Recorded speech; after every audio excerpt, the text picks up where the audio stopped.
ओम सहना भवतु सहनौ भुनक्तु सह वीर्यं करवावहै तेजस्विनावधीतमस्तु मा विद्विषावहै। ओम शांति शांति शांति। ओम सदाशिवसमारंभां शंकराचार्यमध्यमाम् अस्मदाचार्यपर्यन्तां वन्दे गुरुपरम्पराम्। ओम समस्तजनकल्याणे निरतं करुणामयं नमामि चिन्मयं देवं सद्गुरुं ब्रह्मविद्वरम्। हरि ओम, नमस्कार। शांति के बारे में हमने कल देखा। शांति हमारे मन की एक स्थिति है। जब मन सत्वगुण में प्रधान रहता है, जब मन में आसक्तियां कम होती हैं, जब मन में बहुत सकारात्मक विचार होते हैं, जब मन में शरणागति का भाव होता है, जब मन में एक आनंद का अनुभव होता है, तो ये शांति जो है केवल विचारहीनता नहीं है, एक ऐसी परिस्थिति नहीं है जहाँ पर जब कोई उद्वेग होता है उन दोनों के बीच की परिस्थिति को शांति नहीं कहते। शांति हमारा स्वरूप है। मन का भी स्वभाव शांति है, आत्मा का स्वरूप भी शांति है। और ये भी हमने देखा कि मन की शांति जो हमको प्राप्त होती है वो आती जाती रहती है और इसकी बहुत आवश्यकता अवश्य है। मन की शांति के बिना आत्म शांति प्राप्त नहीं हो सकती।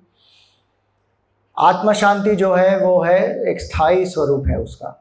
मन की शांति मन की एक स्थिति है और मन हमको पता है बहुत ही चंचल होता है, विक्षिप्त होता है, और इसलिए उस मन में शांति का भाव हमेशा के लिए बनाए रखना मुश्किल ही होता है। और हमें जो चाहिए, हमारा जो लक्ष्य है वो क्या है? हमको केवल मन की शांति नहीं चाहिए, हमको आत्म शांति चाहिए, हमको परम आनंद चाहिए।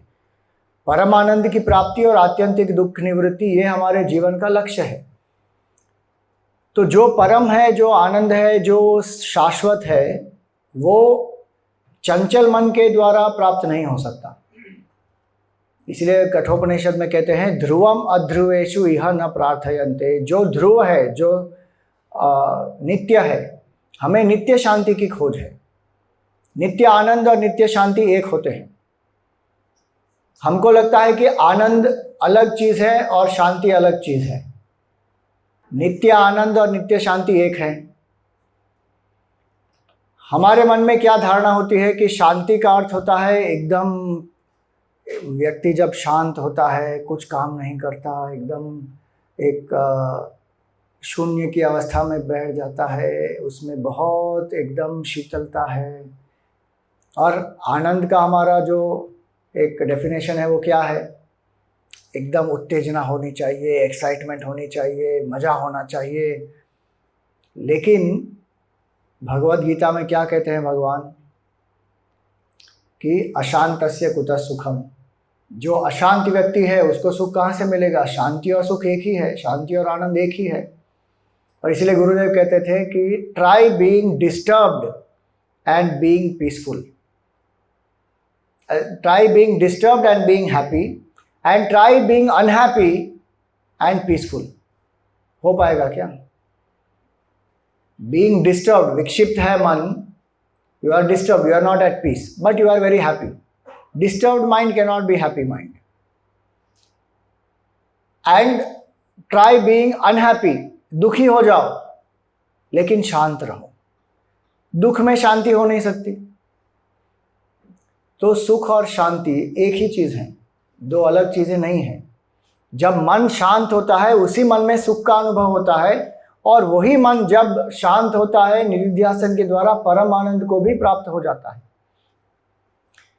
इसके बारे में इस श्लोक में, इस श्लोक पर गुरुदेव की बहुत सुंदर एक व्याख्या है, एक छोटा सा क्लिप है, उसको आप देखेंगे।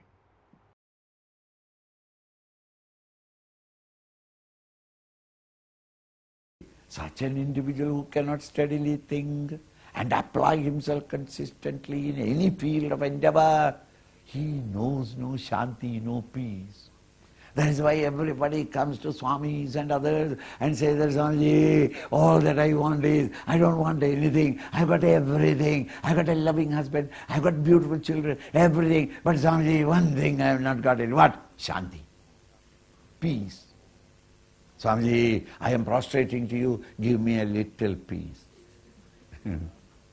Invariably when they ask me like that, I generally say that next time when I come, I will give you. I brought a bottle of it, it broke. What? Peace. Peace is not something that you get to beg. It's a condition of your mind. You discover the peace by yourself. And when the mind is completely transcended, Jesus says, it is a peace that passeth all understanding is that nature. So to the extent your mind is quiet and calm, you are experiencing the peace. One who has not got that steady intellect, whose mind is in agitation, whose sense organs are free to roam about in the sense objects of always wanting one satisfaction or the other, such an individual has no ability to consistently think, and such an individual, there is no peace. Ashandasya kuta sukha. One who knows no mental peace, where can he have happiness? Happiness, the stupid, unthinking man considers that happiness is the length or the height of the house, or the beauty of the building, or the garden in front of you, or the graciousness of his wife, or the chubbiness of the children. These are all necessary, admitted. With all this, you can sit down and weep. Because when mentally there is no peace, where is joy? Joy is not from outside. It's your mental condition. So Buddha under the tree, he is the blissful person. And others saying that, oh, the poor fellow has given up the kingdom and given up the wife also and given up the son also, and here it is, he doesn't know, he has no sense of security, he doesn't know when the next meal comes, oh, he is suffering. No, because these are the things that we consider our security and that we will be happy. He has discovered a secret treasure chamber of happiness in quietening.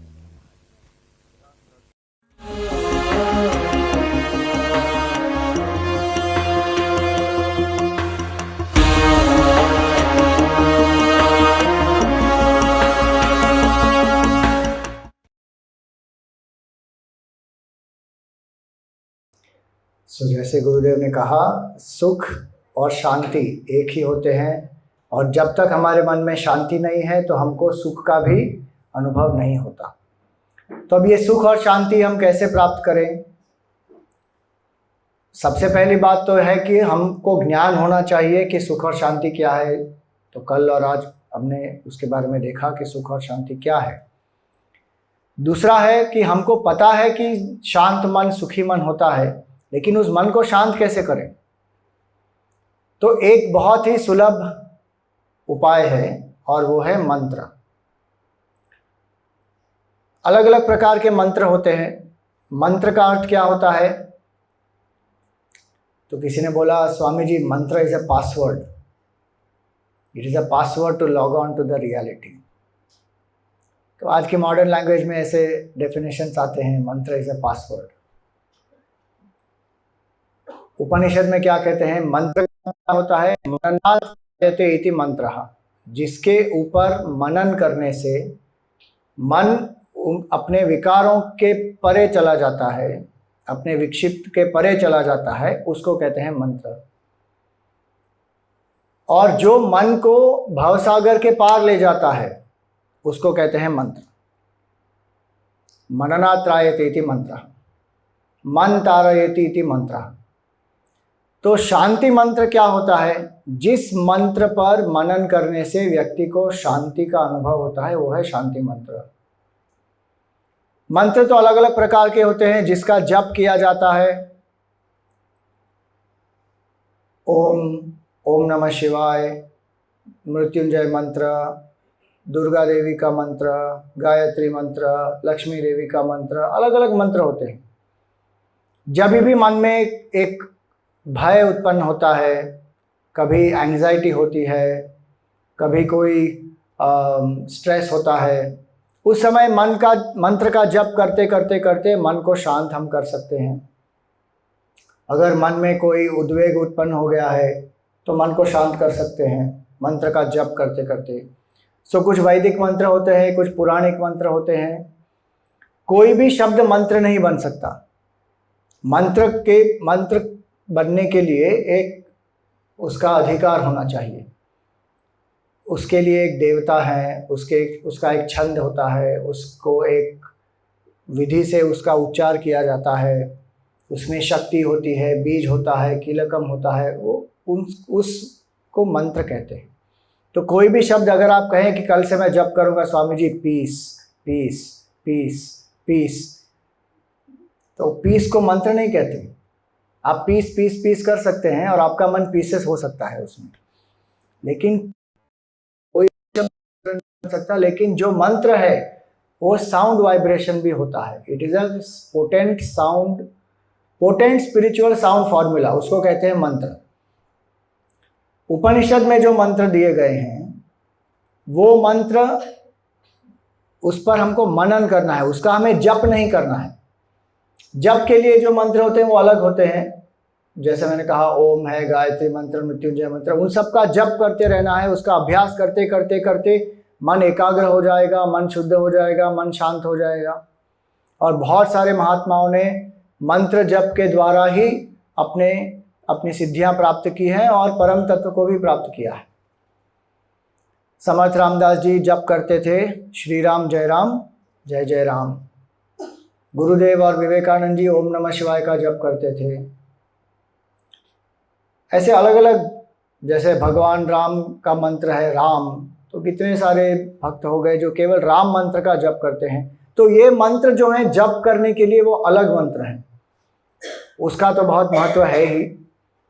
हम जो देखेंगे आज और कल वो है उपनिषद में जो शांति मंत्र दिए गए हैं, जिन पर मनन करने से मन शांत हो जाता है। अब शांति मंत्र की आवश्यकता क्या होती है?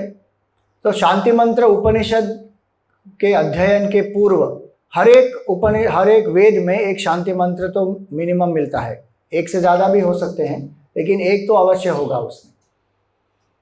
और जैसे अथर्ववेद का शांति मंत्र है ओम भद्रम कर्णेभिः शृणुयाम देवाः। अब वो मंत्र जो है वो गणपति अथर्वशीर्ष के पहले भी आएगा, कैवल्य उपनिषद के पहले भी आएगा, मुंडकोपनिषद के पहले भी आएगा। तो उस वेद के जो उपनिषद हैं उसका अध्ययन करने के पूर्व उस मंत्र का उच्चार किया जाता है। तो शांति मंत्र का प्रयोजन क्या है? हमारी परंपरा में हम देखते हैं कि एक गुरु और एक शिष्य जब अध्ययन के लिए साथ आते हैं तो दोनों को एक दूसरे का मन ट्यून करना है एक दूसरे के साथ। तो वो शांति मंत्र जो है वो ट्यूनिंग के लिए बहुत आवश्यक होता है। और वो ट्यूनिंग कैसे करते हैं? दोनों एक कॉमन विग्रह का चिंतन करते हैं। They think about a common alter of surrender. वो भगवान के बारे में सोचेंगे। सो गुरु का मन भी भगवान के बारे में सोचेगा, शिष्य का मन भी भगवान के बारे में सोचेगा, और दोनों उसके द्वारा ट्यून करेंगे अपने आप को। जैसे आप अपने मोबाइल पे इंटरनेट, यहाँ का जो वाईफाई है उससे आप ट्यून करेंगे, उससे मैं भी ट्यून करूँगा, तो फिर मुझे आपको जो भेजना है वो आसान हो जाएगा। इसीलिए शांति मंत्र के द्वारा हम उस परम तत्व के साथ अपना एक ट्यूनिंग बनाते हैं। और जैसे ही हम भगवान के साथ अपना कनेक्शन करते हैं, ट्यूनिंग करते हैं, तो क्या होता है? हमारे मन में जो एजिटेशंस हैं, उद्वेग है, विघ्न बाधाएं हैं, वो सब शांत हो जाते हैं। तो पहला प्रयोजन है शांति मंत्र का, भगवान के साथ जुड़ना। दूसरा प्रयोजन शांति मंत्र का क्या है? उसमें बहुत सारे ऑटो सजेशंस मिलते हैं, जो आज की लैंग्वेज में लोग ऑटो सजेशंस कहते हैं ना। क्योंकि हमारा जो टॉक है, सेल्फ टॉक है, जो हम अपने बारे में अपने आप से जो कहते हैं ना, उसको कहते हैं सेल्फ टॉक। वो हमारा जो सेल्फ टॉक है वो बहुत नेगेटिव कई बार होता है, इसीलिए व्यक्ति अशांत होता है। अपने आप को कोसते रहते हैं कि मैं तो बिल्कुल नालायक हूँ, मुझसे कुछ नहीं होता, मैंने क्या अचीव कर लिया ज़िंदगी में, मैं तो बहुत ही साधारण व्यक्ति हूँ, मैं कुछ बड़ा नहीं कर सकता, मुझ में तो इतनी खामियां हैं। ये जो नेगेटिव सेल्फ टॉक है ना, व्यक्ति अपने आप को गिराते ही रहता है। सामर्थ्य होगा वो भी वो मैनिफेस्ट नहीं करेगा, अपने आप को एकदम दीनहीन मानने लगता है व्यक्ति। और अगर उसकी अपब्रिंगिंग में, उसकी जो परवरिश हुई है उसमें अगर उसको टोका गया ऐसे, तो उसका कॉन्फिडेंस बहुत ही कम होता है। एक छोटा बच्चा था, उसने कहा till 10 years I thought my name was stupid. सोच के देखो, वो 10 साल का हुआ तब तक उसको लगा कि उसका नाम क्या है, स्टूपिड। क्यों? क्योंकि सब उसको ऐसे बुलाते, hey stupid don't do this, hey stupid don't do that, hey stupid you come here. अरे उसका नाम है, उसका एक अच्छा एक गुण है, उसके बारे में बताइए। लेकिन नहीं, कितना लोग एक दूसरे पर ये आजकल क्या कहते हैं लोग, इमोशनल अत्याचार करते हैं, एक दूसरे की टांग खींचते हैं। कई बार उसमें व्यक्ति का जो है अपमान ही कर लेते हैं, उसको प्रोत्साहन नहीं देते, उसको एनकरेजमेंट नहीं देते। और पहले 5 साल जो होते हैं ना बच्चे के जीवन में, वो बहुत ही महत्वपूर्ण होते हैं। उन 5 सालों में व्यक्ति को अपना सेल्फ इमेज बन जाता है, फॉर्मेटिव ईयर्स कहते हैं उनको। 5 साल में अगर इस व्यक्ति में आपको कुछ भी अच्छा दिखता है, आप उसको प्रोत्साहन करेंगे, प्रेम से उसका लालन पालन करेंगे, तो व्यक्ति बहुत ही चीयरफुल होगा, कॉन्फिडेंट होगा, स्ट्रांग होगा और पूरी ज़िंदगी उसकी ऐसे बीतेगी। लेकिन पहले 5 साल में उसको रोका टोका, इतना उसका शोषण कर दिया या उसके बारे में कोई एनकरेजमेंट नहीं किया, क्रिटिसाइज़ किया, हमेशा उसको मारा, तो फिर उस व्यक्ति की परवरिश ठीक से नहीं हुई और वो जब बड़ा होता है तो बहुत उनको प्रॉब्लम्स होती हैं। तो हमारा सेल्फ टॉक पॉजिटिव हम कैसे करें? तो ये शांति मंत्र में बहुत सारे ऐसे ऑटो होते हैं। आजकल साइकोलॉजी में लोग यही कहते हैं ना कि अब मन को शांत करके दोहराओ। क्या दोहराओ? I am happy person, I am a loving person, I am a lovable person, my life is going very well, people are loving to me, I am able to achieve my goals, I am a strong person. ऐसे अपने आप को auto suggestion देते रहना है ताकि हम अपने मन को एक सकारात्मक भाव में रखें, क्योंकि नकारात्मक भाव होगा तो अशांति होगी। तो इसलिए शांति मंत्र जो है इसमें बहुत सारे पॉजिटिव ऑटो सजेशंस हैं और ये पॉजिटिव ऑटो सजेशंस की वजह से व्यक्ति और ज़्यादा सुदृढ़ होता है, शांत होता है। तीसरी चीज़ है कि जब हम शांति मंत्र का उच्चार करते हैं तो उस शांति मंत्र के द्वारा हम अपने आप को ये संकेत दे रहे हैं कि हमारे जीवन का ध्येय एक उच्च ध्येय है, एक परम ध्येय है। और जितना हम उच्च ध्येय के बारे में सोचते हैं उतनी हमारी क्षमताएं भी उभरती हैं। और सबसे उच्च ध्येय क्या है? परमानंद की प्राप्ति। तो परमानंद की प्राप्ति के लिए हम अपने आप को तैयार कर रहे हैं। हर दिन जब व्यक्ति अपने आप को ये कहता है कि मेरे जीवन का लक्ष्य जो है वो परम आनंद की प्राप्ति है, आत्यंतिक दुख की निवृत्ति है, तो जो भी मैं कर्म करूंगा, जो भी मैं व्यवहार करूंगा, क्या वो मुझे आनंद की तरफ ले जा रहा है या आनंद से दूर ले जा रहा है? ये व्यक्ति सतर्क हो जाता है। तो इसीलिए शांति मंत्र का बहुत महत्व है। इससे भगवान की कृपा का भी आवाहन होता है। हम अपना पुरुषार्थ भी करेंगे और भगवान की कृपा का भी आवाहन करेंगे। शांति इन दोनों चीजों से प्राप्ति होती है। व्यक्ति भगवान के शरणागत होकर अपना पुरुषार्थ करता है, उस व्यक्ति को शांति प्राप्त होती ही है अवश्य। अगर हम केवल अपना पुरुषार्थ करें और माने कि भगवान तो है ही नहीं, जो कर रहे हैं वो हमारे कर्म की वजह से होता है, तो अहंकार बहुत बढ़ जाएगा, वो अशांत हो ही जाएगा व्यक्ति। और उसमें वो व्यक्ति दूसरों से दुर्व्यवहार भी करना शुरू कर देगा। और कोई अगर कहता है कि नहीं नहीं सब कुछ भगवान की कृपा से ही होता है, हमको कुछ करने की आवश्यकता नहीं है, एक व्यक्ति थे ऐसे, कुछ काम ही नहीं करते थे। ज्ञान यज्ञ का आयोजन करना था, गुरुदेव के ज्ञान यज्ञ का। गुरुजी हमारे स्वामी तेजोमयानंद जी बताते हैं इसके बारे में। जब वो लखनऊ में थे तो उनकी कमेटी में एक ऐसा व्यक्ति था, गुरुदेव का यज्ञ ऑर्गेनाइज करना है, तो गुरुजी ने कमेटी की मीटिंग बुलाई और ये व्यक्ति प्रेसिडेंट हैं, उनको बोला कि यज्ञ है, कुछ करना चाहिए हमको, क्या तैयारी है? ब्रह्मचारी जी आप चिंता मत करो, हो जाएगा। अरे हो जाएगा, कैसे हो जाएगा? नहीं नहीं आप चिंता मत करो, हो जाएगा। 3 महीने पहले मीटिंग बुलाई, बोले हो जाएगा। फिर 2 महीने पहले मीटिंग बुलाई, बोले हो जाएगा। कुछ खो तो नहीं रहा, लेकिन 1 महीने पहले मीटिंग बुलाई, बोले हो जाएगा, आप चिंता मत करो ना, आप शांत रहो। आप सबको शांति सिखाते हो ना, आप शांत रहो, हो जाएगा। अब फिर गुरुजी को लगा कि ये तो बहुत व्यक्ति बोल रहा है, कुछ कर तो नहीं रहा। तो उन्होंने बहुत सारा कुछ जो भी करना था प्रयास कर लिया, दूसरे लोगों को सब बुला लिया, मीटिंग कर ली, ख़त्म कर दिया काम। और यज्ञ के 2 दिन पहले वो प्रेसिडेंट साहब आए और क्या कहते हैं गुरुजी को, देखो स्वामी जी बोला था ना मैंने, हो जाएगा, आप चिंता क्यों कर रहे हो गया ना।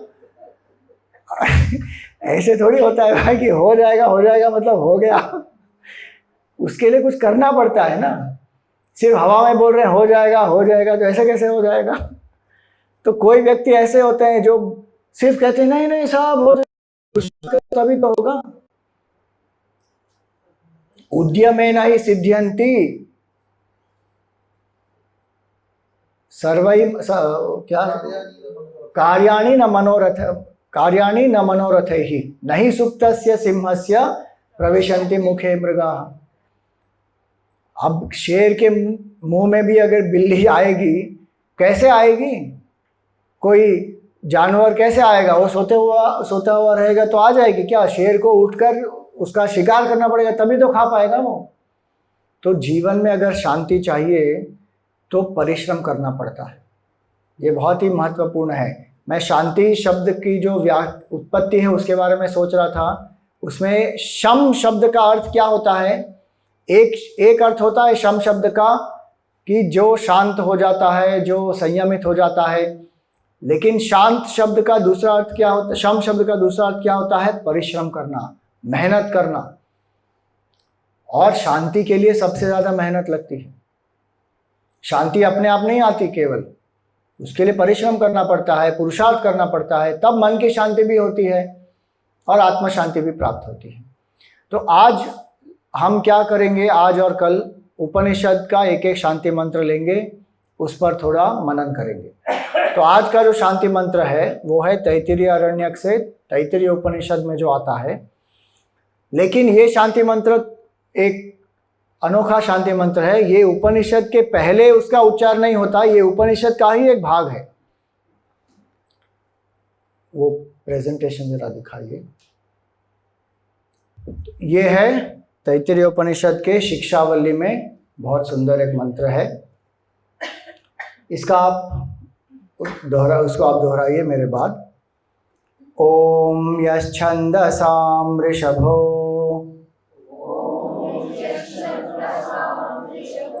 विश्वरूपः छन्दोभ्योऽध्यमृतात् सम्बभूव समेन्द्रो मेधया स्पृणोतु।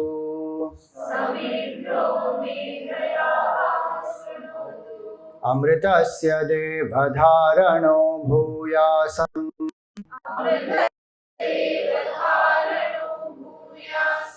शरीरं मे विचर्षणम् जिह्वा मे मधुमत्तमा कर्णाभ्यां भूरिविश्रुवम्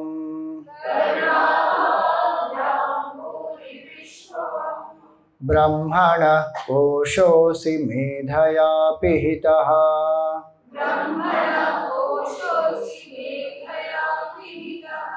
श्रुतं मे गोपाय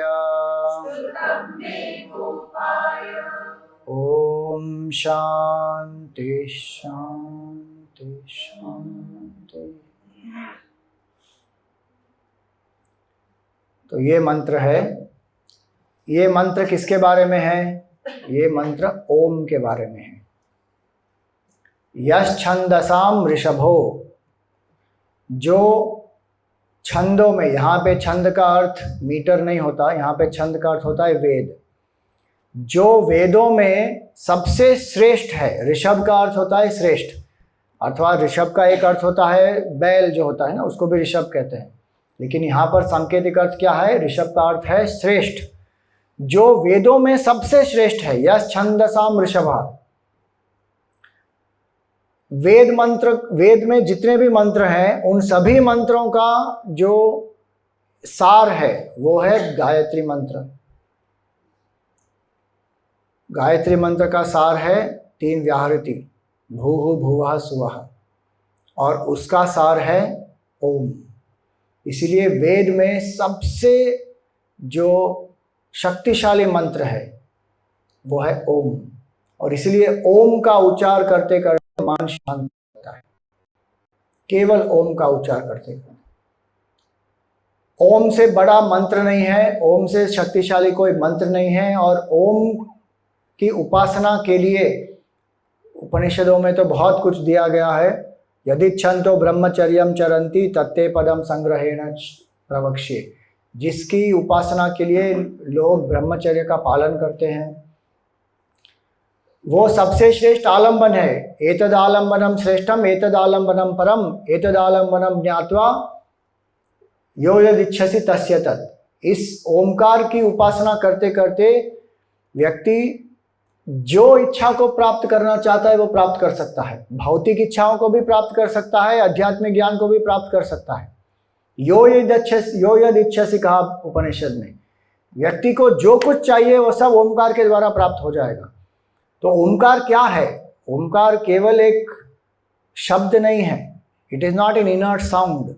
ओमकार सगुण निराकार भगवान का स्वरूप है। एक अक्षर ब्रह्म कहा जाता है ओमकार को। एक अक्षर का ब्रह्म है वो ब्रह्म का संकेत करता है ओमकार। वो केवल एक शब्द नहीं है, it is not a sound alone. क्योंकि शब्द जो है वो कई बार हम उसको एक केवल एक ध्वनि मानते हैं ना, वो ये ध्वनि नहीं है केवल, वो तो भगवान के स्वरूप का संकेत है उस शब्द के द्वारा। इसलिए कहा गया कि सबसे शक्तिशाली मंत्र है ओम। क्यों? क्योंकि वेदों का सार क्या है? वेदों का सार है जीव ब्रह्म ऐक्य, कि मैं ये जीव नहीं हूं, मैं परम तत्व हूं। जो भी व्यक्ति उस परम तत्व को लेता है वो परम शांति को प्राप्त हो ही जाता है, क्योंकि वो परम शांति हमारा स्वरूप है। वेदों में बहुत सारी चीजें लिखी हुई हैं। हमारे जो वेद हैं वो केवल धार्मिक ग्रंथ नहीं है, इसीलिए वेदों की तुलना दूसरे ग्रंथों से करना एक बहुत ही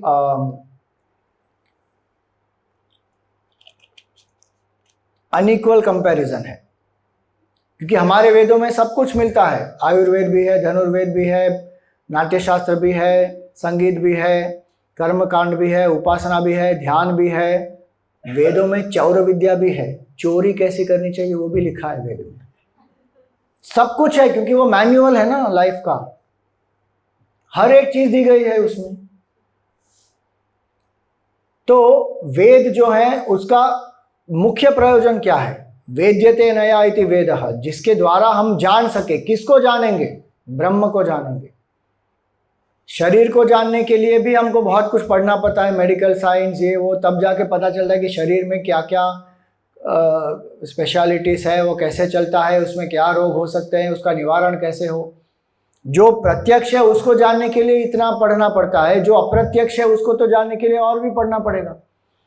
तो वेदों का प्रयोजन है ब्रह्म को जानना, धर्म को जानना, और किस तरह हम ब्रह्म और धर्म के अनुकूल अपना जीवन बनाएं, तो वो व्यक्ति का जीवन शांतिपूर्ण हो सकता है। अगर धर्म के प्रतिकूल है तो व्यक्ति का जीवन शांतिपूर्ण नहीं हो सकता, और ब्रह्म को नहीं जाना तो शांति का अनुभव नहीं हो सकता। तो वेद का प्रयोजन है अपने आप को जानना कि मेरा स्वरूप है परम आनंद, और इसके लिए गायत्री मंत्र जो है उसका सार है, और उसका सार कहाँ पर है? ओमकार में। ओम कैसे बनता है? अ, उ और म। अ, उ और म से बनता है ओमकार। और ये अ, उ और म, उसमें सभी जो साउंड पॉसिबिलिटीज हैं वो सब कवर हो जाती हैं। पूरी सृष्टि जो है वो केवल साउंड वाइब्रेशंस है। हमको दिखता नहीं है, हमको ये बहुत ठोस लगता है, ग्रॉस टेंजिबल सॉलिड लगता है, लेकिन ये पूरा है जो है वो वाइब्रेट हो रहा है हर एक क्षण। साइंस भी कहता है it is energy in motion. तो ये कंटिन्यूस जो स्पंदन हो रहा है इट इज साउंड वाइब्रेशन। वो जो ग्रॉसिफाइड होते होते होते ये सृष्टि बन जाती है। जो मूल शब्द है वो है ओमकार, और इसीलिए उसको कहते हैं अनहद नाद। हर एक नाद जो है, हर एक स्वर जो है वो आहट से उत्पन्न होता है। ओमकार जो है वो अनहद नाद है, वो कोई आहट से उत्पन्न नहीं होता, वो सृष्टि की एक स्वाभाविक ध्वनि है, क्योंकि वो भगवान का ही स्वरूप। कहते हैं कि जब ब्रह्मा जी उत्पन्न हुए तो ब्रह्मा जी के मुंह से पहले दो चीजें निकली, एक है ओम और एक है अथ, ये दो। तो ओम एक अनहद नाद है, it is a primordial sound, English में कहते हैं प्राइमॉर्डियल साउंड वाइब्रेशन, जो ग्रॉसिफाई होके ये सृष्टि बन जाता है। और इसीलिए आपको ओम हर एक चीज में सुनाई दे सकता है।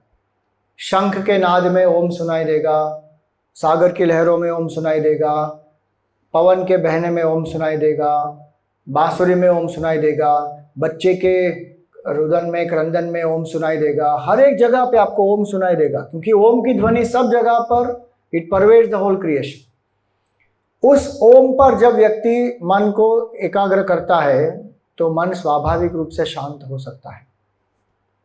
तो यश छंदसाम ऋषभो विश्वरूपः, जो सभी वेदों में जो सर्वश्रेष्ठ मंत्र है वो है ओम, और उसको विश्वरूप कहा क्योंकि वो पूरी सृष्टि में व्याप्त है। साउंड वाइब्रेशन के हिसाब से भी अगर आप देखें, संस्कृत भाषा में सबसे पहला अक्षर क्या है? अ।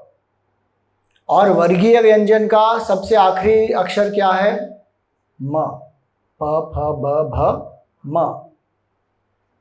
अ और म के बीच में अ यहां से या नाभि से शुरू होता है और म कहाँ समाप्त होता है?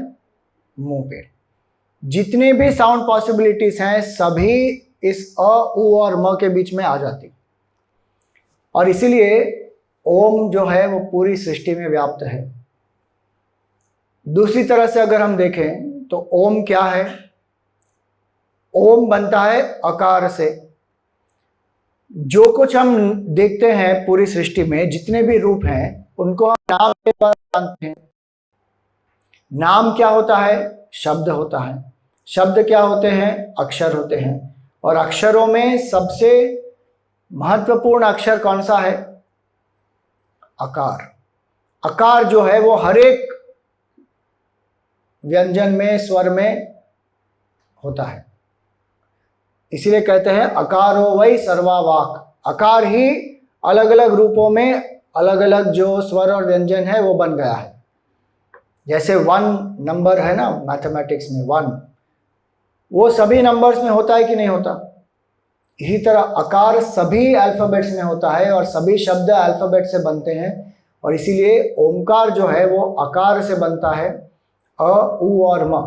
तो पूरी सृष्टि में वो व्याप्त होता है, इसलिए उसको विश्व रूप का। हर एक रूप जो है वो ओमकार का ही रूप है, क्योंकि ओमकार वो परमात्मा है जो इस सृष्टि के रूप में प्रतीत हो रहे हैं।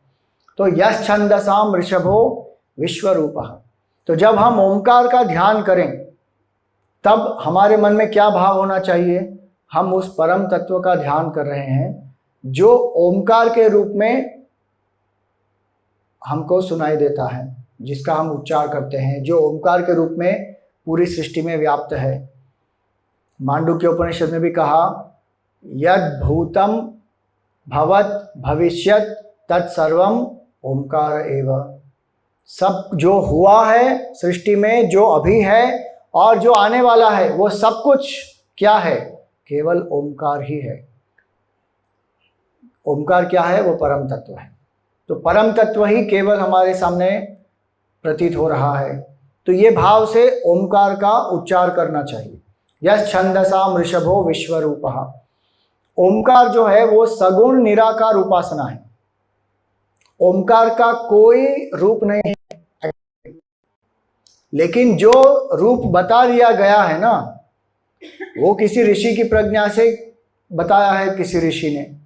शास्त्रों में कहीं पर भी ओमकार के रूप का कोई वर्णन ही नहीं है। फिर लोग अपने मन से सिंबॉलिज्म भी कर देते हैं कि पहला सर्कल है वेकिंग स्टेट, दूसरा सर्कल नीचे वाला है वो ड्रीम स्टेट, फिर वो तीसरा है वो डीप स्लीप स्टेट, फिर वो ऊपर जो चंद्र बिंदु है वो है तुरीय अवस्था। वो लोगों ने अपने आप सिंबॉलिज्म लगा दी है, लेकिन ओमकार जो है वो सगुण निराकार उपासना है। इसीलिए ओमकार उपासना करना बहुत ही मुश्किल है, क्योंकि बिना किसी रूप के केवल ध्वनि पर ध्यान करना और उसमें भाव रखना कि ये परम तत्व है, ये मुश्किल होता है। लेकिन आजकल लोग क्या कहते हैं, स्वामी जी मुझे ये फॉर्म वर्शिप नहीं करना है, मुझे आइडल वर्शिप नहीं करना है, मैं सिर्फ ओमकार चैंटिंग करूँगा। तो उनको लगता है कि ओमकार चैंट करने से वो ईश्वर का भी नकार कर देते हैं, मूर्ति पूजा का भी नकार कर देते हैं, लेकिन ये तो गलत है। ओमकार उस ईश्वर का ही प्रतीक है। योग शास्त्र में भी क्या कहा, तस्य वाचक प्रणवः, उस ईश्वर तत्व का वाचक है प्रणव या ओमकार। तो शांति प्राप्त करने के लिए क्या करना है, ओम का उच्चार करना है। उस ओम के बारे में क्या हमें जानना है, वो परम तत्व है, सगुण निराकार उपासना है। ओम हम में भी है, दूसरों में भी है, सब में व्याप्त है। यह छंदसाम ऋषभो विश्वरूपः छंदोभ्यो ध्यमृतात् संबभूव। जो वेद हैं वो अमर हैं, अनादि हैं, अनंत हैं। उन वेदों से ओमकार की उत्पत्ति हुई है। तो जैसे मैंने कहा हर एक मंत्र का एक ऋषि होता है, तो ओमकार के ऋषि कौन है? ओमकारस्य ब्रह्मा ऋषि ही, ऋषि हैं, छंद है, देवता है, परमात्मा देवता है उसके। तो इसीलिए ये मंत्र ओम बन जाता है। उसका उच्चार कैसे किया जाता है? ओम भी आप कर सकते हैं, केवल ओम, ओम ओम, ये भी हो सकता है, क्योंकि अ और उ बनता है उ, और उ अ और उ से बनता है ओ, और ओ और म, ओम ओम ओम। ये ओम ओम ओम उसका जप करते करते, उस पर निधिध्यासन करते करते मन शांत हो सकता है। कुछ लोग जो हैं वो एक एक मात्रा को बढ़ाते हैं, और उपनिषद में उसके बारे में भी कहा गया, उसके अलग अलग फल भी होते हैं। कोई कहेगा अ मात्रा बढ़ाएंगे, कोई बोलेगा ऊ की मात्रा बढ़ाएंगे, कोई म की मात्रा बढ़ाएंगे,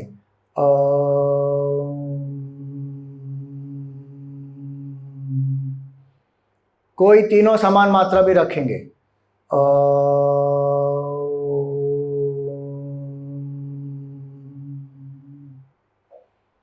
और जिसको परमानंद प्राप्त करना है वो तो दो ओंकार के बीच में जो एक गैप होता है उस पर ध्यान करते हैं कि वो मैं परम तत्व हूँ, मैं चेतन स्वरूप हूँ।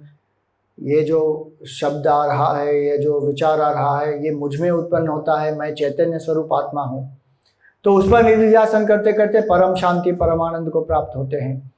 तो ये ओंकार जो है वो वेदों से उत्पन्न होता है, किसी व्यक्ति ने विशेष ने उसकी रचना नहीं की। यस छंदसाम ऋषभो विश्वरूपः छंदोभ्योऽत संबभूव समेन्द्रो मेधया आस्पृणोतु। तो अब ये पहले दो जो लाइन्स थे वो परम तत्व का आवाहन करते हैं। अब आगे जो है वो है हमारी क्या प्रार्थना है, हमको क्या प्राप्त करना है। समेन्द्रो मेधया स्पृणोतु, वो इंद्र जो हैं वो, यहां पर इंद्र का अर्थ होता है ओम। वो हमें मेधा से अनुग्रहित करें। समेंद्रो मेधया स्पृणोतु। हम मेधा के लिए प्रार्थना कर रहे हैं।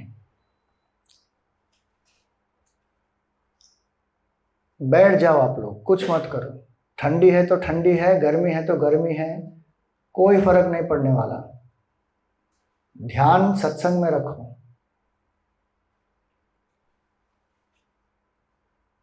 आपको कोई एसी अभी चालू करना है तो वापस चालू कर दो, फिर बोलेंगे गर्मी है, थोड़ी देर के बाद वापस उठोगे। करना है चालू तो कर दो। अब 20 मिनट बचे हैं, उसमें जो ये अभी परिस्थिति है ना वो ऐसी बनी रहेगी। ठीक है, तो जो हम प्रार्थना कर रहे हैं भगवान से, हम क्या मांग रहे हैं? समेंद्रो मेधया स्पृणोतु। हे भगवान, आप हमें मेधा से अनुग्रहित करें। मेधा का अर्थ क्या होता है? कई बार हमको लगता है कि मेधा का अर्थ होता है मेमोरी। इनकी मेधा शक्ति बहुत ही एकदम शक्तिशाली है। हम एक बार कहते हैं स्वामी जी, उनको याद रह जाता है। एक बार पढ़ते हैं, सब कुछ याद रह जाता है। एक अर्थ होता है मेधा का, स्मृति या मेमोरी। लेकिन मेधा का अर्थ क्या होता है? पहला अर्थ मेधा का होता है ग्रंथ धारण शक्ति, कि जो हमने सुना उसको समझकर धारण करके अपने जीवन में उसको उतारे, उसको कहते हैं मेधा। तो परमात्मा का स्वरूप जो वेदों ने हमें बताया, उस स्वरूप को हम समझें। मन के बारे में जो वेदों ने हमने बताया उसके बारे में हम समझें और हम अपने जीवन में उसको आत्मसात करें, उसको कहते हैं मेधा। हर रोज व्यक्ति जब गायत्री मंत्र का उच्चार करता है तो क्या करता है? ओम भूर्भुवः स्वः, कि भू भुवा और स्व, ये तीन जो लोक हैं, तत्सवितुर, वो परमात्म तत्व जो सविता के रूप में प्रकट है, जो इन सबको भास्यमान कर रहे हैं, वो परमात्म तत्व। तत्सवितुर वरेण्यम, जो बहुत ही वरेण्य है, जो सर्वोत्तम है, जो बहुत प्रिय है, जिनके कारण जीवन है। जो भर्गो देवस्य, पूरी सृष्टि में जिनके कारण ये है, क्या कहते हैं उसको, प्रकाश है। जो देवताओं को भी प्रकाशित करते हैं, जो हमारी इंद्रियों को भी प्रकाशित करते हैं, वो परमात्मा। तत्सवितुर्वरेण्यम भर्गो देवस्य धीमहि, मैं उन परमात्मा के तेज पर ध्यान कर रहा हूं। क्यों? धियो यो न प्रचोदयात्, ताकि वो हमारी बुद्धि को प्रज्वलित कर सके, ताकि हम परम तत्व को जान सके। ये बार बार जब व्यक्ति गायत्री मंत्र का उच्चार करते हैं या ओम का उच्चार करते हैं तो क्या दोहरा रहे हैं? कि मैं ये जीव नहीं हूं, मैं वो परम तत्व हूं। मैं एक पॉजिटिव वाइब्रेशंस इम्बाइब कर रहा हूं। सूर्य जो है उस किसका प्रतीक है? सूर्य अथक परिश्रम का प्रतीक है, प्रेम का प्रतीक है, ज्ञान का प्रतीक है, ऊर्जा का प्रतीक है, सकारात्मकता का प्रतीक है, एक डायनामिज्म का प्रतीक है। तो जब सूर्य की तरफ देखकर हम गायत्री मंत्र का उच्चार कर रहे हैं तो ये सब हम आत्मसात कर रहे हैं। ओम क्या है? सगुण निराकार है। ओम पूरी सृष्टि में व्याप्त है। ओम परमात्मा है। ये जब हम समझते हैं कि वो परमात्मा मेरे ही अंदर है, मेरा ही स्वरूप है, तो क्यों मैं अपने आप को दीनहीन, विक्षिप्त मानूंगा, दुखी मानूंगा?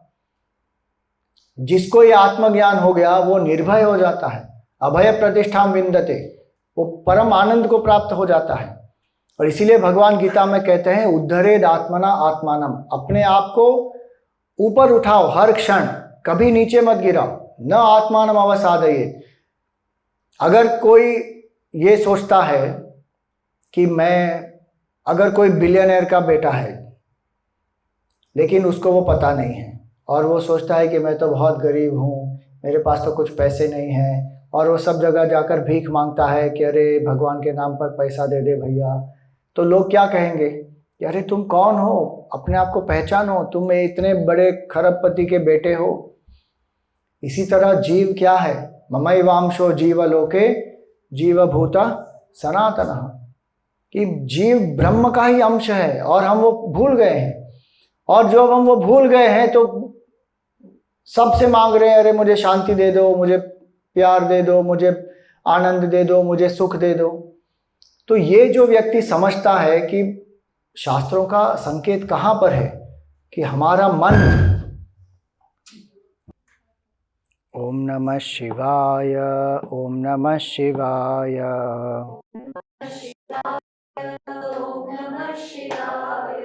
ओम नमः शिवाय, ओम नमः शिवाय,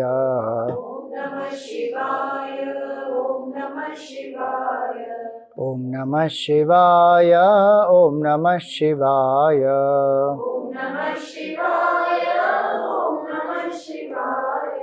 ओम नमः शिवाय, ओम नमः शिवाय।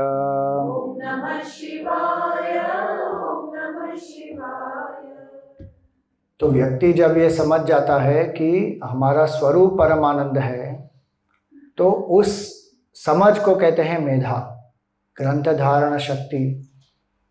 और मेधा का अर्थ होता है इंट्यूशन। जो व्यक्ति का मन शुद्ध होते जाता है उस व्यक्ति में इंट्यूशन बढ़ता है।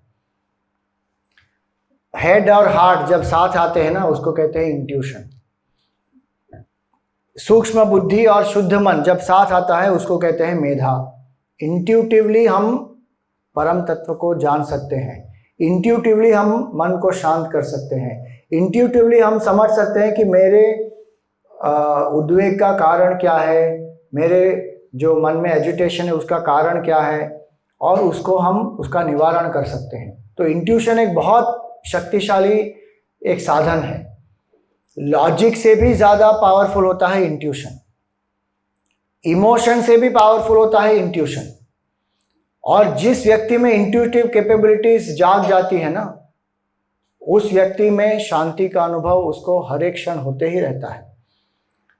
कष्ट कितने भी हो, लेकिन मन में एक आंतरिक शक्ति होती है, वो इंट्यूशन कहा जाता है। इसीलिए मेधा का अर्थ ये होता है समेंद्रो मेधया स्पृणोतु। Memory, intuition, ability to understand the scripture, को मेधा कहते हैं। समेंद्रो मेधया स्पृणोतु, वो परमात्मा हमें मेधा से अनुग्रहित करें। अमृतस्य देव धारणो भूयासम, हम अमृत धारण करने की क्षमता रखें, ये हमेशा हमको याद रहना चाहिए। अमृतस्य देव धारणो भूयासम, हे देव हम अमृत का धारण करने की क्षमता रखते हैं, ये हमें याद रहे हर क्षण। हम केवल नश्वर चीज़ों के पीछे नहीं भाग रहे हैं। हमारा लक्ष्य क्या है, हम कौन हैं। उपनिषदों में क्या कहा, अमृतस्य पुत्राः, हम अमृत के ही संतान हैं, हम ये मृत देह नहीं हैं। तो उपनिषद हमेशा यही हमको बताते हैं। संसार हमको क्या बताएगा कि आप इसके बिना सुखी नहीं हो सकते, आपने अगर ये चीज़ नहीं प्राप्त की तो आपका जीवन अधूरा है, अगर आप इस जगह पर नहीं गए तो आपने क्या किया, आपका तो जीवन ही व्यर्थ हो जाएगा, अगर आपने ये चीज़ नहीं की, ये अनुभव नहीं किया, इस जगह पर आप नहीं गए। तो संसार में तो हमेशा यही होता है। और इसीलिए गुरुदेव की व्याख्या क्या है संसारी की, हु इज ए संसारी, one who is always somewhat sorry is a संसारी। सब कुछ अनुभव करने के बाद भी कुछ ना कुछ अपूर्णता बनी रहती है, कुछ ना कुछ, अरे मेरा ये रह गया, मेरा वो छूट गया, मैंने ये नहीं किया, मैंने वो नहीं किया, हर क्षण उसको अपूर्णता बनी रहती है। संसार हमको अपनी अपूर्णता का भास कराता है, शास्त्र हमको अपने पूर्णता का ज्ञान देते हैं, और हम किसकी तरफ भागते हैं, संसार की तरफ। तो भगवान यहाँ पर क्या कह रहे हैं उपनिषद में, अमृतस्य देव धारणो भूयासम, हम अमृत का अनुभव करें, हम अपने अमृत स्वरूप का ज्ञान हमें प्राप्त हो। अमृतस्य देव धारणो भूयासम, हम ऐसा जीवन व्यतीत करें ताकि इस अमर को हम धारणो भूयासम। और उसके लिए हमको अब क्या करना है, तो अब जो पोर्शन आता है वो है ऑटो सजेशन वाला। पहला पोर्शन हो गया भगवान के स्वरूप के बारे में, दूसरा पोर्शन हो गया भगवान से हम मांग रहे हैं कि हमको मेधा प्रदान करें, हमको ये ज्ञान प्रदान करें कि हम अमृत हैं, हम अमर हैं। अब उस ज्ञान को प्राप्त करने के लिए हमें क्या चाहिए, तो भगवान ने कहा शरीरम में विचर्षणम, कि मेरा शरीर शक्तिशाली होना चाहिए। अगर जीवन में शांति चाहिए तो स्वास्थ्य होना चाहिए कि नहीं, नहीं स्वामी जी, स्वास्थ्य के बारे में हमको कोई प्रॉब्लम नहीं है। दुखी होगा, अब शरीर में रोग होगा, पीड़ा होगी तो भी कोई दिक्कत नहीं, हमारा मन तो शांत रहता है। बहुत कम लोग हैं जो ऐसा कह पाते हैं ना। यक्ष प्रश्न में युधिष्ठिर को जब पूछा गया कि सबसे बड़ा आशीर्वाद क्या है, what is the greatest blessing, तो उन्होंने क्या कहा पता है? गुड हेल्थ, स्वास्थ्य। मेडिकल साइंस आज इतनी तरक्की कर चुका है, बहुत सारे रोगों का निवारण है हमारे पास, फिर भी क्या लोगों के जीवन में रोग कम हो गया? नहीं हुआ। क्यों? क्योंकि हमने इतनी सारी चीज़ों को प्रदूषित कर दिया और हमारा जीवन जो है वो ज़्यादा से ज़्यादा कंफर्ट कन्वीनियंस में लग गया। हर चीज़ के लिए अब एक क्या कहते हैं, अप्लायंस आ गया है कि नहीं। पहले रोटी बनाते थे, अब रोटी मेकर भी आ गया। पहले बर्तन साफ करते थे, अब डिशवॉशर भी आ गया। कपड़े धोते थे, उसका वॉशिंग मशीन भी आ गया। हर चीज़ के लिए पहले पैदल चल के चले जाते थे कई जगह पे, लेकिन अब तो व्हीकल चाहिए, गाड़ी चाहिए, ड्राइवर चाहिए, अलग अलग यातायात के जो साधन हैं वो आ गए हैं। और स्ट्रेंज बात यह है कि व्यक्ति पूरा दिन घूमेगा गाड़ी में इधर उधर, और फिर उसी गाड़ी में बैठकर जिम में जाएगा और जिम में जाके ट्रेडमिल पर खड़ा होकर चलेगा उधर का उधर। कारण कई हो सकते हैं, व्यक्ति व्यस्त भी हो सकता है, बहुत सारे कारण हो सकते हैं उसके लिए, लेकिन और इसका मतलब ये नहीं है कि ये सब संसाधन हमारे पास नहीं होने चाहिए, हमको इनसे दूर रहना चाहिए, ऐसी बात नहीं है। लेकिन हमारे स्वास्थ्य पर जो हमारा जो एक ध्यान होना चाहिए, शरीर जो है वो एकदम हृष्ट पुष्ट शक्तिशाली होना चाहिए। शरीरम में विचर्षणम कहा भगवान ने। हमको ये लगता है कि जैसे जैसे उम्र बढ़ती जाएगी वैसे वैसे शरीर की क्षमता क्षीण होती जाएगी। वो तो एक स्वाभाविक क्रम से होगा, लेकिन अगर व्यक्ति ने साधना की है और व्यक्ति ने जो शरीर के नियम है उसका पालन किया है तो व्यक्ति का शरीर विचर्षण रहेगा। ठीक मात्रा में खाना, ठीक समय पर खाना। मैं हमेशा ये एक फॉर्मूला देता हूँ, उसको कहते हैं फेस्ट, FEST। ये फेस्ट को अगर हमने ध्यान में रखा तो body will be healthy, life will be festival. अगर ये फेस्ट को हमने ध्यान में नहीं रखा तो body will be a paste, परेशान कर देगा हमको। हर छोटी चीज़ में हमको पैर दर्द, सर दर्द, कमर दर्द, बुखार, खांसी, जुकाम, कुछ ना कुछ होते ही रहेगा। तो ये 4 चीज़ें क्या है? फूड, F फॉर फूड, सात्विक आहार जितना हो सके। 80% ऑफ फूड मस्ट बी सात्विक फूड, 80%।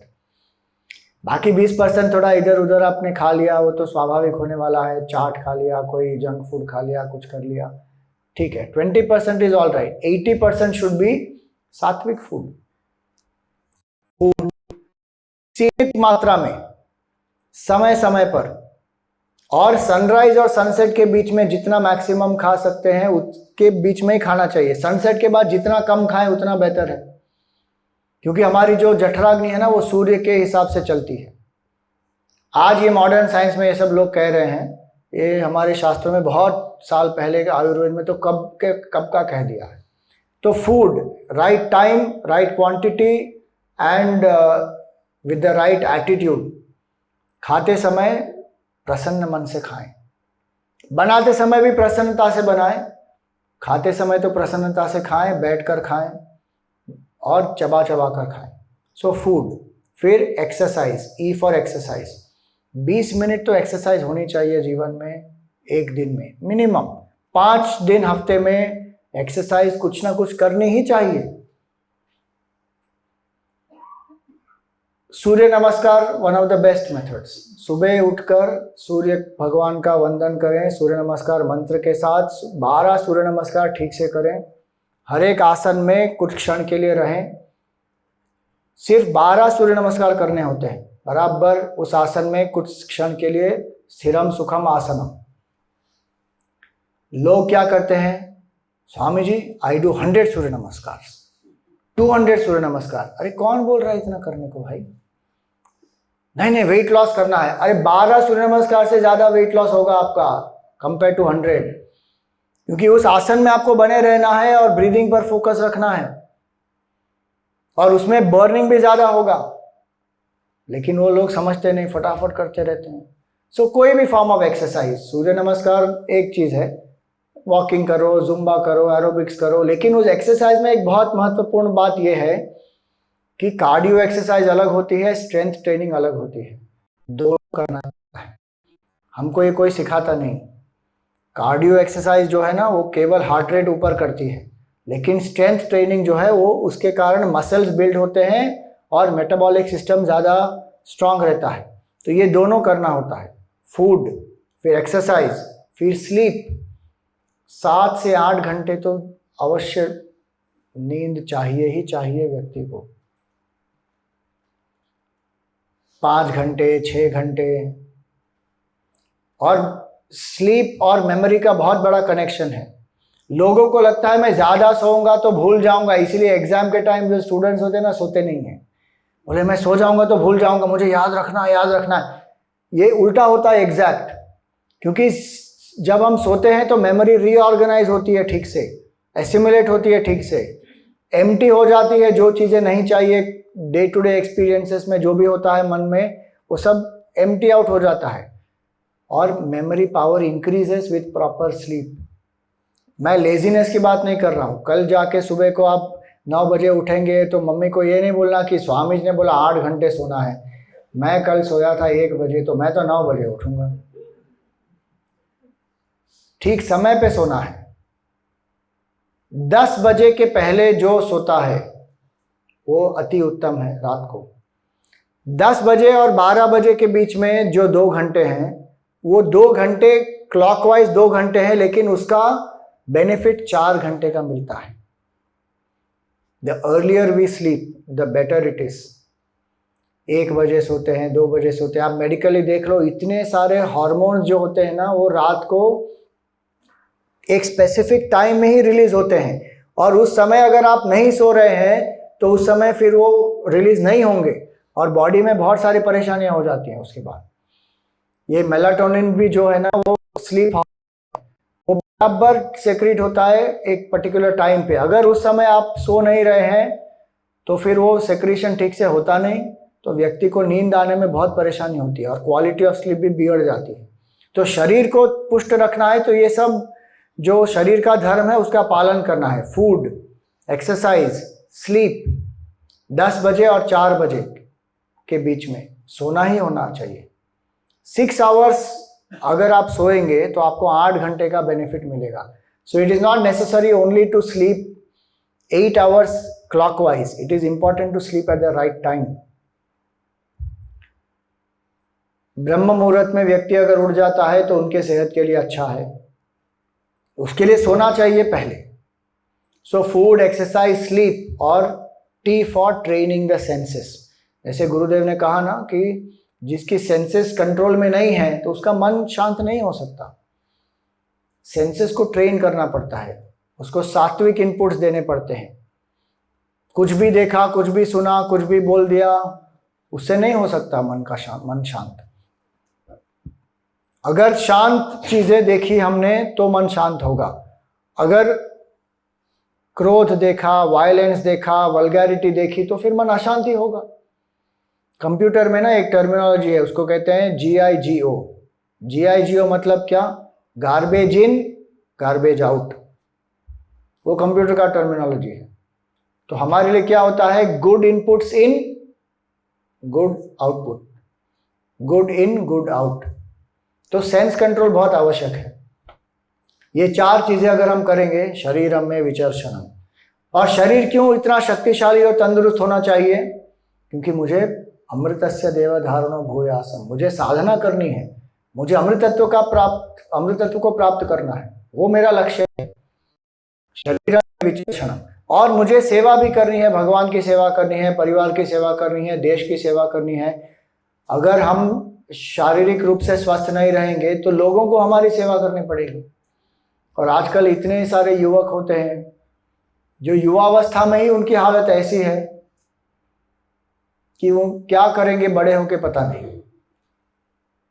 यहाँ पे तो अच्छे से बैठे हैं अभी नीचे, अगर ये पूरे दिन का सत्र लगा दें हम कैंप, तो पहले सेशन में यहाँ पर है, उसके बाद धीरे धीरे धीरे सब वहाँ पे किनारा लेना शुरू कर देंगे।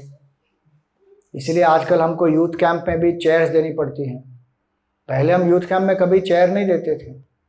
हम जब वेदांत कोर्स में पढ़ते थे तो पूरा समय पूरा दिन नीचे बैठ के पढ़ते थे, और चेयर पर कब बैठता है कोई? अगर उनको कोई पीठ दर्द है, कमर दर्द है, घुटने में दर्द है या कोई चोट आ गई, तब जाके वो कुर्सी पे बैठते थे। अब हमारे जीवन में क्या हो गया है, सब जगह पे सब कुर्सी पर ही बैठते हैं, तो नीचे तो बैठ ही नहीं सकते। और युवक जो हैं कई बार जीन्स पहनते हैं तो उनकी जीन तो एक दो टाइट होती है, तो ऐसे बैठे रहते हैं, उनका पैर ऐसा ही रहता है, वो नीचे तक जाता ही नहीं। ये जो घुटने हैं वो जमीन पर टच ही नहीं होते, ऐसे ही बने रहते हैं वी शेप में। और फ्लेक्सिबिलिटी भी नहीं है यहाँ की, क्योंकि बैठने का प्रयास अभ्यास ही नहीं है कई बार। तो शरीर तंदुरुस्त होना चाहिए। मैक्सिमम एनर्जी किस चीज की लगती है पता है आपको? ध्यान करने के लिए। Meditation requires maximum energy. क्यों? क्योंकि बॉडी को एक पोस्चर में होल्ड करके रखना है, उसको आप लेजी लेथार्जिक नहीं बना सकते। एक पोस्चर में बॉडी को बना रहना है और फिर मन से निधिध्यासन करना है। ब्रेन जो है वो मैक्सिमम शुगर बर्न करता है बॉडी के अंदर। Maximum sugar is consumed by which organ in the body? Is a brain. Maximum fat also is consumed by the brain. Brain is the fattest organ in the body. Is very interesting. आप brain को अगर देखेंगे ना, it is made up of majority of the content of the brain is fat. और इसीलिए जो महात्मा लोग हैं ना, जो लड्डू खाते हैं ना, उसमें दोनों होता है, घी भी होता है और शुगर भी होता है।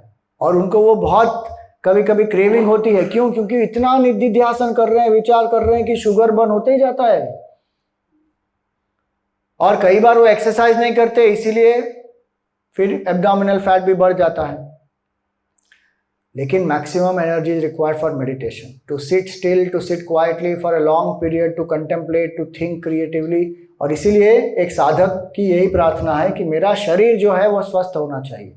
हे भगवान, शरीरम में विचर्षणम। आप सोचो, हर रोज अगर व्यक्ति इसकी ये शांति मंत्र को दोहराता है कि मेरा शरीर विचर्षण हो, मेरा शरीर विचर्षण हो, तो उस व्यक्ति में वो क्षमता आ ही जाएगी कि वो शरीर को विचर्षण बनाने के लिए क्या करना चाहिए वो शुरू कर देगा व्यक्ति।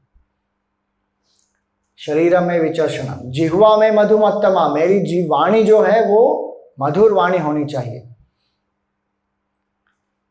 जिह्वाग्रे वसते लक्ष्मी। जो हम सफलता प्राप्त कर सकते हैं ना, वो जिह्वा के कारण।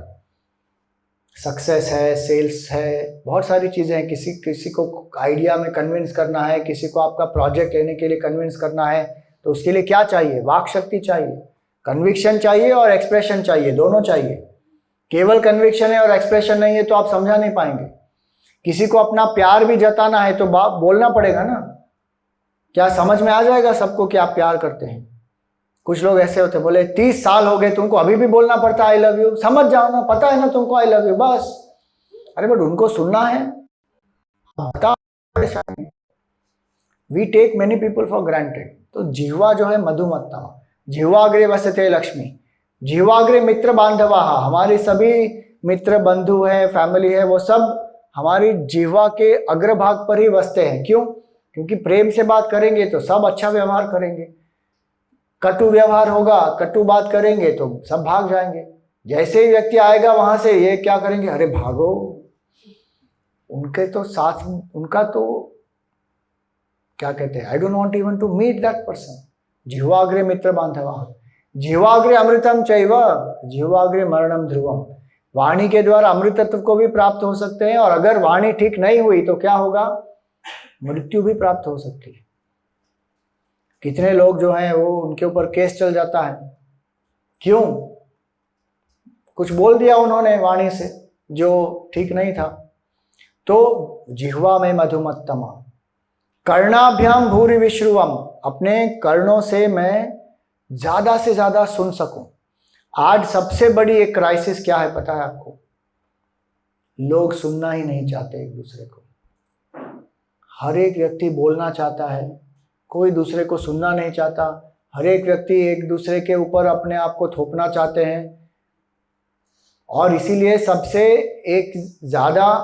सबसे कॉस्टलीस्ट एक प्रोफेशन जो है आजकल, वो क्या है पता है आपको? स्पेशली अमेरिका में, वो है साइकियाट्रिस्ट का। Per hour they will charge in lots of dollars for what? Not only to give solution but just to listen, क्योंकि सुनने को तैयार नहीं लोग। घर में माँ बाप को सुनते नहीं बच्चों को माँ बाप सुनते नहीं। पति पत्नी के बीच में जो व्यवहार होता है उसमें दूसरे से नहीं होता, दूसरे को सुनते नहीं है।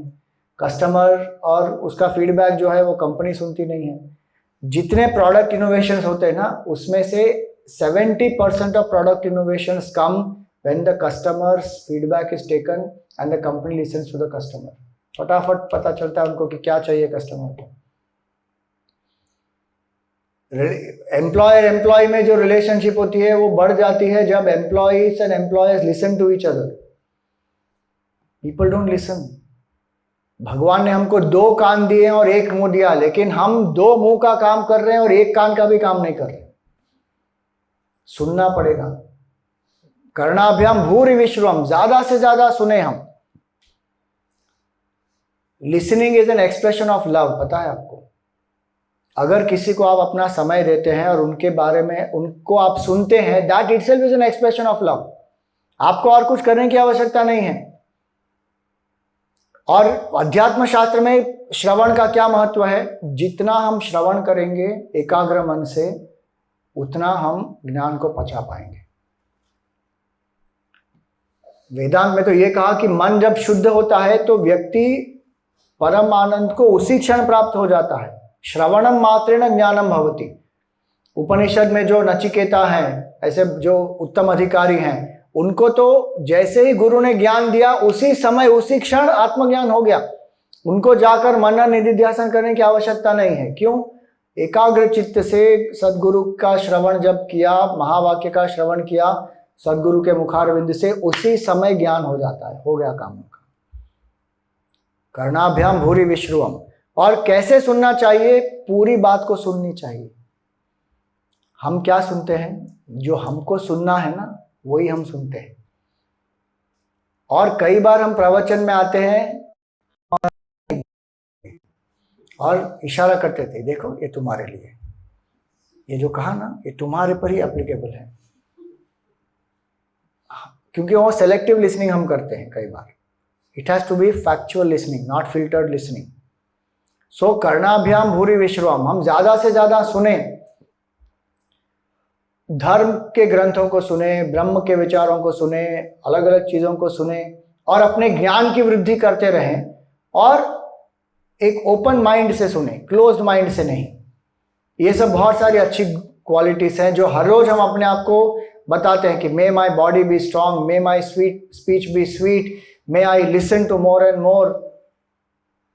कर्णाभ्याम भूरि विश्रुवम ब्रह्मण कोशोसि मेधया पिहितः। आप ब्रह्म के कोश हैं। जैसे एक तलवार होती है ना, उसके म्यान में उसको निकालते हैं, वैसे ओमकार जो है वो ब्रह्म का एक कोश है जिसमें ब्रह्म निहित है। उस पर निधिध्यासन करते करते ब्रह्म प्रकट हो जाएगा।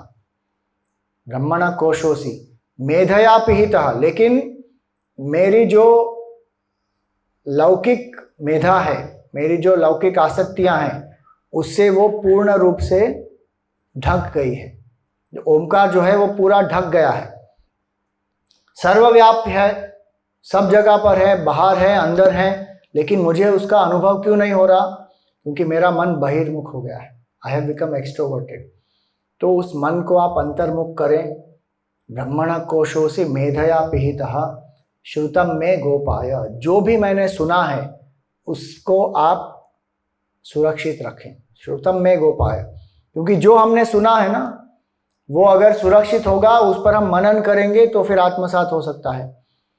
लेकिन कई बार क्या होता है, जो हमने सुना है उसका उसी क्षण क्रॉस वेंटिलेशन हो जाता है।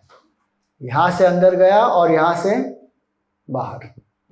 वो यहाँ से अंदर जाता है, यहाँ पर आना चाहिए।